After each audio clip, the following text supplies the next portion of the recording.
যেখানে আমি দাঁড়িয়েছি এটা কিন্তু ভেঙে যেতে পারে। তো এরকম অবস্থা দেখো, পুরো পুরো ভেঙে একদম চৌচির হয়ে গেছে। এখান থেকে যাওয়াটাও রিস্ক। আপনাদের বাড়িও তো ভেঙে যেতে পারে তো কিছুদিনের মধ্যে। আমরা ঝুলছি, তাহলে আমাদেরকে কিছু দাও, ঘর দূর করে দাও। গরিব মানুষ, আমাদের কিছুই তো নাই। আমরা যতক্ষণ না খাটি ততক্ষণ না খাই। এটা জেলখানায় যে মানুষ থাকে না, তাতে সে শুকনো টাকায় থাকে। এটা হচ্ছে মানে ডিপ চালান। এটা মানুষ মানে পেট আসতো আর ওই মাঠে জমি আছে, সেই জমির সন্ধানে ফসল করে দেখতে যায়। আবার আসে।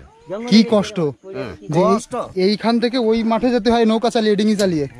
ডিঙি চালিয়ে এসে বুঝতে পেরেছি, এই ডিঙি চালিয়ে যায়। এতে তো একটু ঢেউ হইলে ডুবে যাবে চালাতে না পাইলে। দেখো এই দাদু এই পাড় থেকে ওই পাড়ে যাবে। ওই পাড়টা কিন্তু অনেক দূর, অনেক চওড়া। ওই পাড়ে গিয়ে সার দেবেন, জমিতে সার দেবে। ওই যে বস্তাতে সার রয়েছে। ও তো তাহলে আর দেরি করাবো না, আপনি যান, দেরি হয়ে যাবে। দেখো স্রোতে টেনে নিয়ে যাচ্ছে দাদুকে। এ দ্বীপে রয়েছি, এই দ্বীপের মাটি মানে এটা মাটি না, এটা সোনা। আমি শুনে অবাক হয়ে গেছি, একটা জমিতে 3টে ফসল একসাথে লাগানো হয়েছে।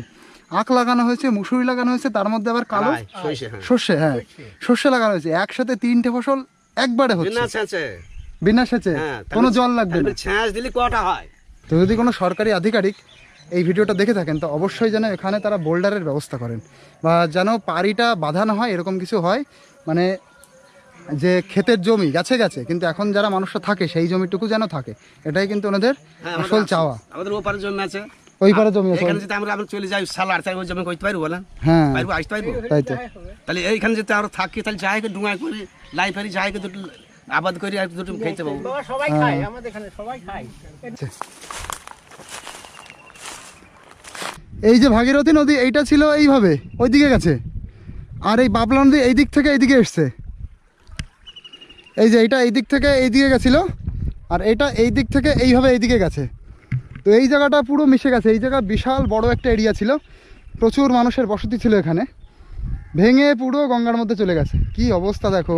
গঙ্গার ভাঙন এইটা বাবলা নদী বা ভাগীরথী মেল হয়ে গেছে, এবং উত্তরে দক্ষিণে বাবলা নদী ভাগীরথী এক জায়গাতে মেল হয়ে গেছে।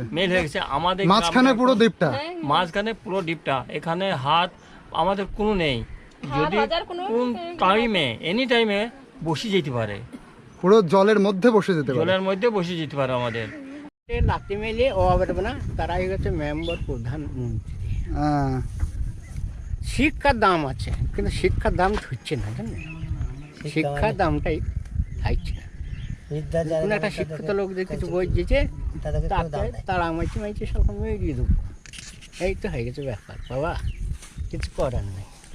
এই বিশাল চর এরিয়া, এই চরটা 15,000 বিঘার বেশি বড় চর।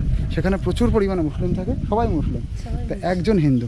তা আপনাদের এই মুসলমানের মধ্যে থাকতে একজন হিন্দুর কেমন অসুবিধা হয় সেটা একটু বলুন। কিছু অসুবিধা হয় না, কোনো অসুবিধা হয় না, ভালোভাবে আছেন আপনি, আপনার ধর্ম সম্পূর্ণভাবে পালন করতে পারেন। আচ্ছা আচ্ছা, তারা আবার তার ধর্ম পালন করে, তাদের ধর্ম তারা করে, আমাদের ধর্ম আমরা করি। এটা কিন্তু খুব ভালো। এত বড় একটা মুসলিম কমিউনিটির মধ্যে একটা মাত্র হিন্দু ঘর, সেই ঘরের মানুষ কিন্তু ভালোভাবে আছেন। আপনারা ঠিকঠাক আছেন পুরো না? ও ভাই, তোমার নাম কি?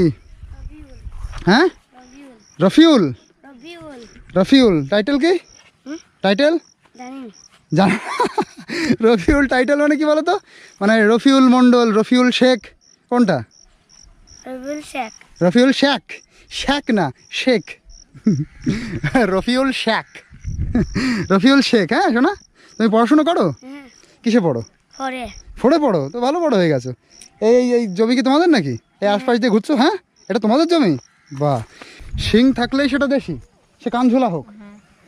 আচ্ছা, তাহলে দেশি আর রেয়াজি খাসির একটা পার্থক্য দেখিয়ে দিই। এই দেখো শিং আছে এদের, এই গুতোয় না, না এই দেখো শিং আছে, এটা হচ্ছে দেশি। আর ওই যে রেয়াজি একটা আছে, এই যে একটা রেয়াজি দেখো, এই দেখো শিং নেই, এই দেখো, এই যে হচ্ছে রেয়াজি খাসি, যার শিং নেই।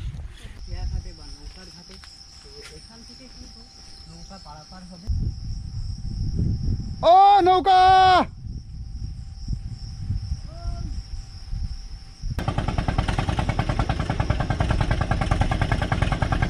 Ready?